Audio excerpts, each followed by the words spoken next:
Shri T K Govindan master, അങ്ങേക്ക് 5 minute. Sir, ഈ ധനകാര്യ ബില്ലിനെ പൂർണ്ണമായി അനുകൂലിക്കുകയാണ് സർ. ബഹുമാനപ്പെട്ട മുഖ്യമന്ത്രി ബഡ്ജറ്റ് അവതരിപ്പിച്ചുകൊണ്ട് നടത്തിയ പ്രസംഗങ്ങളിൽ നമ്മുടെ എല്ലാ വിഭാഗം ജനങ്ങളെയും യോജിപ്പിച്ചുകൊണ്ട് ഐക്യത്തോടെ, സ്നേഹത്തോടെ, സഹാനുഭൂതിയുള്ള ഒരു ഭരണം വഴി പുതിയുഗ വികസന കേരളം സൃഷ്ടിക്കും എന്നാണ് ബഹുമാനപ്പെട്ട മുഖ്യമന്ത്രി പറഞ്ഞത്. തീർച്ചയായിട്ടും അതിനുപകരിക്കുന്ന ഒരു ബഡ്ജറ്റും അതുപോലെ തന്നെ ഈ ധനകാര്യ ബില്ല്, അതിനെ അടിസ്ഥാനപ്പെടുത്തിയുള്ള ധനകാര്യ ബില്ലും പൂർണ്ണമായും അംഗീകരിക്കുകയാണ് സാർ. ഇതിലൊരു കാര്യം ബഹുമാനപ്പെട്ട മുഖ്യമന്ത്രി പറഞ്ഞിട്ടുള്ള ഒരു പ്രധാനപ്പെട്ട കാര്യം ഉണ്ടായിരുന്നു. അതൊന്ന്, കേരളത്തിൽ ഒരു ഏവിയേഷൻ ഹബ്ബ്, അതുപോലെ തന്നെ ലോജിസ്റ്റിക് ഹബ്ബ്, ഇത് ഹബ്ബ് സ്ഥാപിക്കും എന്നാണ് പറഞ്ഞിട്ടുള്ളത്. അതിനുവേണ്ടി 200 കോടി രൂപ ബഡ്ജറ്റിൽ വകയിരുത്തുകയും ചെയ്തിട്ടുണ്ട്. തീർച്ചയായിട്ടും അതിനെ പൂർണ്ണമായി സ്വാധീനിക്കുകയാണ് സാർ. അതോടൊപ്പം തന്നെ ബഹുമാനപ്പെട്ട മുഖ്യമന്ത്രിയുടെ ഒരു അഭ്യർത്ഥനയുണ്ട്. ഒന്ന്, കണ്ണൂർ വിമാനത്താവളത്തെ സംബന്ധിച്ചിട്ടുള്ളതാണ്.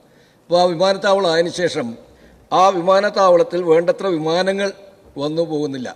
അതായത് പോയിന്റ് ഓഫ് കോൾ പദവി ആ വിമാനത്താവളത്തിന് ഇതേവരെ ലഭിച്ചിട്ടില്ല. കഴിഞ്ഞ തവണയൊക്കെ ശ്രമിച്ചെങ്കിലും ലഭ്യമായിട്ടില്ല. സർ, ഇവിടെ BJP ഗവൺമെൻറ് യഥാർത്ഥത്തിൽ രാഷ്ട്രീയമായിട്ട് കേരളത്തെ അവഗണിക്കുകയാണ് ചെയ്തിട്ടുള്ളത്, പ്രത്യേകിച്ച് കണ്ണൂർ വിമാനത്താവളത്തെ. കാരണം കണ്ണൂർ വിമാനത്താവളത്തിനേക്കാൾ മോശമായ പല വിമാനത്താവളങ്ങൾക്കും ഈ പോയിന്റ് ഓഫ് കോൾ പദവി നൽകിയിട്ടുണ്ട്. പക്ഷേ കണ്ണൂരിനെ അവഗണിക്കുകയാണ്. എല്ലാ പാർട്ടിക്കാരും, ഓൾ പാർട്ടി ഡെലിഗേഷൻ പോയി കേന്ദ്ര ഗവൺമെൻറ്റിനെ സമീപിച്ചിട്ടും യാതൊരു പ്രയോജനം ഉണ്ടായിട്ടില്ല സാർ. ഇപ്പോൾ 3 MLA-മാർ ഇവിടെ BJPയുടെ MLA-മാരുണ്ട്. തീർച്ചയായിട്ടും അവർ ഇതിനുവേണ്ടി മുൻകൈ എടുക്കണം എന്നൊരു അഭ്യർത്ഥനയാണ് നടത്താനുള്ളത്. അതോടൊപ്പം തന്നെ ബഹുമാനപ്പെട്ട മുഖ്യമന്ത്രിക്ക് ഒരു പൊൻതൂവലായിരിക്കും ഈ ഘട്ടത്തിൽ ഇതിന് പോയിന്റ് ഓഫ് കോൾ പദവി നേടിയെടുത്താൽ ലഭിക്കുക എന്നതുകൂടി ഞാൻ ഓർമ്മിപ്പിക്കുകയാണ് സാർ. അതോടൊപ്പം തന്നെ അവിടെ വൻ അഴിമതിയാണ് സാർ നടക്കുന്നത്, പല കാര്യത്തിലും, പല ക്രമക്കേടുകളും. ഇപ്പോൾ LDF ഗവൺമെൻറ് അവസാനം പോകുന്ന സമയത്താണ് അവിടുത്തെ MDക്ക് കാലാവധി നീട്ടി 3 വർഷത്തേക്ക് കൂടി കാലാവധി നീട്ടിക്കൊടുത്തത്. MDയെക്കുറിച്ച് പല രീതിയിലുള്ള ആക്ഷേപങ്ങൾ വിവിധ ഘട്ടങ്ങളിൽ പല വേദികളിലും ഉത്തരവാദപ്പെട്ട വേദികളിൽ ചർച്ച ചെയ്തിട്ടുണ്ടും ആ MDയെ യാതൊരു വിധത്തിലും അവിടെ നിലനിർത്താൻ പാടില്ലാതായിരുന്നു സാർ. പക്ഷേ LDF ഗവൺമെൻറ് പോകുന്ന പോക്കിൽ അവർക്ക് അവധി നീട്ടിക്കൊടുക്കുകയാണ് ചെയ്തത്. തീർച്ചയായിട്ടും ബഹുമാനപ്പെട്ട മുഖ്യമന്ത്രി ഇതെല്ലാം സംബന്ധിച്ച് വിശദമായ ഒരു പരിശോധന, അന്വേഷണം നടത്തണം എന്നാണ് എനിക്ക് അഭ്യർത്ഥിക്കാനുള്ളത്. അങ്ങനെ അന്വേഷിക്കുകയാണെങ്കിൽ ഒരുപാട് കാര്യങ്ങൾ എനിക്ക് അന്വേഷിക്കുന്ന ഉദ്യോഗസ്ഥന്മാരുടെ മുമ്പിൽ തീർച്ചയായിട്ടും ഒരുപാട് കാര്യങ്ങൾ എനിക്ക് വെക്കാനുണ്ട്. ബഹുമാനപ്പെട്ട മുഖ്യമന്ത്രി അത് പരിഗണിക്കും എന്നാണ് എനിക്ക് അഭ്യർത്ഥിക്കാനുള്ളത്. മറ്റൊരു കാര്യം സാർ, ഈ പഞ്ചായത്തിൻ്റെ കാര്യത്തെക്കുറിച്ച് പറഞ്ഞു. ഇവിടെ ബഹുമാനപ്പെട്ട മുഖ്യമന്ത്രി പറഞ്ഞു 2150 കോടി രൂപ പഞ്ചായത്തിൽ കൊടുക്കാനുണ്ടായിരുന്നു. എന്നാൽ എനിക്ക് ഒരു അനുഭവമുണ്ട് സാർ. അതായത് കഴിഞ്ഞ പഞ്ചായത്തിൻ്റെ ഘട്ടത്തിൽ പഞ്ചായത്തുകൾ പല പ്രതിസന്ധിയിലായിരുന്നു. ഒരു കാര്യം, ബഹുമാനപ്പെട്ട മുഖ്യമന്ത്രി പ്രതിപക്ഷ നേതാവായിരുന്നൊരു ഘട്ടത്തിൽ ഒരു പഞ്ചായത്തിൻ്റെ കാര്യം ഈ സഭയിൽ ഉന്നയിച്ചത് ഞാൻ ഓർക്കുന്നുണ്ട്. അത് എൻ്റെ പഞ്ചായത്തിനെ കുറിച്ചാണ്. അതായത് മലപ്പട്ടം. അവിടെ ഒരു ജീവനക്കാരൻ ശമ്പളം കിട്ടാത്തതുകൊണ്ട് 2-3 മാസമായി ശമ്പളം കിട്ടാത്തതുകൊണ്ട് ഇവിടെ വാർപ്പ് പണിക്ക് പോകുന്ന ഒരു ചിത്രം പത്രങ്ങളിലും TV-യിലൊക്കെ വരികയുണ്ടായി. അത് ബഹുമാനപ്പെട്ട പ്രതിപക്ഷ നേതാവ് തന്നെ ഈ സഭയിൽ ഉന്നയിച്ചിട്ടുണ്ട്. എന്ന് പറഞ്ഞാൽ ശമ്പളം കൊടുക്കാൻ പോലും അവിടെ ഗ്യാപ്പ് ഫണ്ട് അനുവദിച്ച് കൊടുക്കാൻ പോലും സാധിച്ചില്ല എന്നുള്ളതുകൊണ്ട് ശമ്പളം മുടങ്ങിയ അവസ്ഥ കഴിഞ്ഞ പഞ്ചായത്തിൻ്റെ അക്കാര്യത്തിൽ ഉണ്ടായിട്ടുണ്ട്, കഴിഞ്ഞ ഭരണത്തിൽ ഉണ്ടായിട്ടുണ്ട് എന്നുള്ള അനുഭവം എൻ്റെ മുമ്പിലുണ്ട്. അത് ബഹുമാനപ്പെട്ട അന്നത്തെ പ്രതിപക്ഷ നേതാവ് ഈ സഭയിൽ ഉന്നയിച്ച കാര്യം ഞാൻ ഓർക്കുകയാണ് സാർ. അതുപോലെ തന്നെ നമ്മുടെ ആരോഗ്യ മേഖല വളരെ പ്രധാനപ്പെട്ട പ്രതിസന്ധികൾ നേരിടുകയാണ്. നമ്മുടെ ആരോഗ്യവകുപ്പ് മന്ത്രി അതിനെല്ലാം നല്ല പരിഹാരം കാണുന്നതിനുള്ള ശ്രമങ്ങളിൽ ഏർപ്പെട്ടിട്ടുണ്ട്. അതിലൊരു കാര്യം മാത്രമേ ഞാൻ ശ്രദ്ധയിൽപ്പെടുന്നുള്ളൂ. അതൊന്ന് പരിയാരം മെഡിക്കൽ കോളേജിനെ കുറിച്ചാണ് സാർ. പരിയാരം മെഡിക്കൽ കോളേജ് കേരളത്തിലെ ഒരു പ്രശസ്തമായ മെഡിക്കൽ കോളേജായിരുന്നു.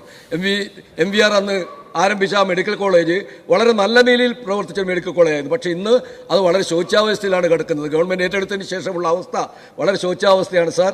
അതുകൊണ്ട് ആ മെഡിക്കൽ കോളേജിൻ്റെ ശോച്യാവസ്ഥ പരിഹരിക്കുന്നതിന് ആവശ്യമായ ഇടപെടൽ ഈ ഗവൺമെൻറ്റിൻ്റെ ഭാഗത്തുനിന്ന് ഉണ്ടാവണം. ബഹുമാനപ്പെട്ട മന്ത്രി അത് സംബന്ധിച്ച് മന്ത്രിയുമായി ചർച്ച ചെയ്തപ്പോൾ അതിനുള്ള അവസരം ഉണ്ടാക്കാം എന്നും കൂടി പറഞ്ഞിട്ടുണ്ട്.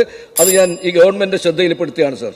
മറ്റൊരു കാര്യം, ഈ സഹകരണ മേഖല സംബന്ധിച്ച് വളരെ ഗൗരവമായി നമ്മൾ ഗവൺമെൻറ് എടുക്കണം. സഹകരണ മേഖല അഴിമതിക്ക് വേണ്ടി കഴിഞ്ഞ ഗവൺമെൻറ് കാലത്ത് സഹകരണ മേഖല ഉപയോഗപ്പെടുത്തിയിട്ടുണ്ട്. ഒറ്റ ഉദാഹരണം മാത്രമേ ഞാൻ പറയുന്നുള്ളൂ, സമയമില്ലാതുകൊണ്ട് ഞാൻ പോകുന്നില്ല. കഴിഞ്ഞ തെരഞ്ഞെടുപ്പിൻ്റെ ഘട്ടത്തിൽ തളിപ്പറമ്പ് മണ്ഡലത്തിൽ സഹകരണ മേഖലയുടെ സഹകരണ ബാങ്കുകൾ ഉപയോഗിച്ചുകൊണ്ട് പരസ്യങ്ങൾ നടത്തുന്ന ഏർപ്പാടുണ്ടായിട്ടുണ്ട് സാർ. അതായത് പത്രങ്ങളിൽ, വലിയ പത്രങ്ങളിൽ, മാതൃഭൂമി, ദേശാഭിമാനി തുടങ്ങിയിട്ടുള്ള പത്രങ്ങളിൽ ഫുൾ പേജ് പരസ്യമാണ് എനിക്കെതിരെ മത്സരിച്ച സ്ഥാനാർത്ഥിയെക്കുറിച്ച് ഈ ബാങ്കിന്റെ പണം ഉപയോഗിച്ചുകൊണ്ട് കൊടുത്തത്. ഞങ്ങളതിനെ ഇലക്ഷൻ കമ്മീഷൻ ചോദ്യം ചെയ്തിരുന്നു. പക്ഷേ അത് സംബന്ധിച്ച് നടപടി ഉണ്ടായിട്ടില്ല. എനിക്ക് ഗവൺമെന്റിനോട് അഭ്യർത്ഥിക്കാനുള്ളത്, സഹകരണ വകുപ്പ് മന്ത്രിയോടും അഭ്യർത്ഥിക്കാനുള്ളത്, ഈ കാര്യത്തെക്കുറിച്ച് അന്വേഷണം നടത്തണം. കാരണം സഹകരണത്തിന്റെ ഫണ്ട് എന്ന് പറയുന്നത് പൊതുഫണ്ടാണ് സാർ. പൊതുഫണ്ട് ഏതെങ്കിലും കക്ഷിക്ക് വേണ്ടി മാത്രം ഉപയോഗിക്കാനുള്ളതല്ല. അത് ഇലക്ഷൻ അഴിമതിയാണ്. ആ അഴിമതി അവിടെ നടന്നിട്ടുണ്ട്. അത് ഈ കാര്യത്തെക്കുറിച്ച് ഒരു പരിശോധന നടക്കണം എന്നാണ് അഭ്യർത്ഥനയുള്ളത്. മറ്റൊരു കാര്യം കൂടി പറഞ്ഞുകൊണ്ട് അവസാനിപ്പിക്കുന്നത് ഒന്ന് വയോജന മേഖലയെക്കുറിച്ചാണ്. വയോജന വകുപ്പ് നമ്മൾ രൂപീകരിച്ചൊരു മന്ത്രിയും ചെയ്തു. കഴിഞ്ഞ ഗവൺമെന്റ് കാലത്ത് ഒരു വയോജന കമ്മീഷൻ രൂപീകരിച്ചിരുന്നു. പക്ഷേ ആ കമ്മീഷൻ ഒരു ഓഫീസ് പ്രവർത്തന സൗകര്യമോ പോലും ഉണ്ടായിരുന്നില്ല. എന്നാൽ ഇന്നൊരു വയോജന വകുപ്പ് രൂപീകരിക്കാനും ആ വയോജന വകുപ്പിന് 10 കോടി രൂപ അനുവദിക്കാനും ഗവൺമെന്റ് കാണിച്ചിട്ടുള്ള താല്പര്യം തീർച്ചയായിട്ടും അഭിനന്ദനാർഹമാണ് സാർ.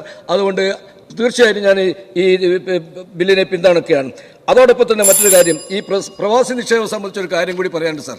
പ്രവാസി നിക്ഷേപം മാത്രമല്ല, പ്രവാസികൾക്ക് ഇവിടെ ഫണ്ട് നിക്ഷേപിക്കുക മാത്രമല്ല സാർ, പുതിയ പദ്ധതികൾ, പ്രോജക്റ്റുകൾ തുടങ്ങാൻ പ്രവാസികൾക്ക് സാധിക്കണം. അവസാനിപ്പിക്കണം സാർ.